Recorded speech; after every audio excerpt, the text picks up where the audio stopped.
เอาเลยครับนี่เป็นการแข่งขันนะครับแม่ห้ามเท้าเหยียบโดนพื้นครับเหยียบบนกระดาษได้ครับแล้วกระดาษทุกใบครับจะต้องเก็บมาที่คนแรกทั้งหมดเลยนะครับแม่เอาเลยครับมาแล้วเร็ว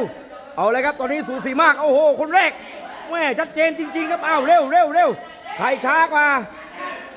หยิบกระดาษมาด้วยเร็วนี่ครับแม่อยู่ที่ใครหยิบกระดาษก่อนมาแล้วตอนนี้มาแล้วเอาหยิบกระดาษมาเร็วโอ้ตอนนี้มาแล้วสูสีครับสูสี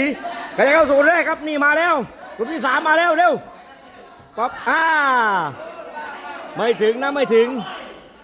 โอเคบอกแล้วรีบไปไหนไม่ต้องรีบมาแล้วครับออกก่อนเร็วทันทีก่อนออกก่อนโอเคปั๊บเอาเลยมาแล้วกลุ่มแรกมาแล้วนี่เหยียบได้ครับอย่าโดนนะเหยียบได้โอเค ยังไม่เสร็จเร็วเอาเร็วเก็บมาเร็วจะเสร็จแล้วเร็วโอ้สุดยอดที่วางแผนดีแล้วจะเสร็จแล้วเร็วเอาเร็วแล้วก็ยังไงอีก2 แผ่น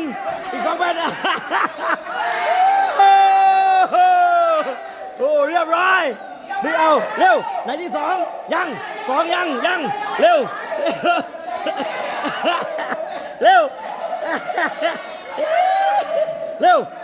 เอาดีเอาโดนแล้ว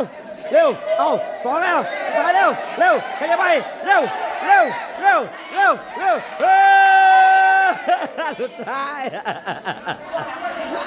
สนุกเลยสนุก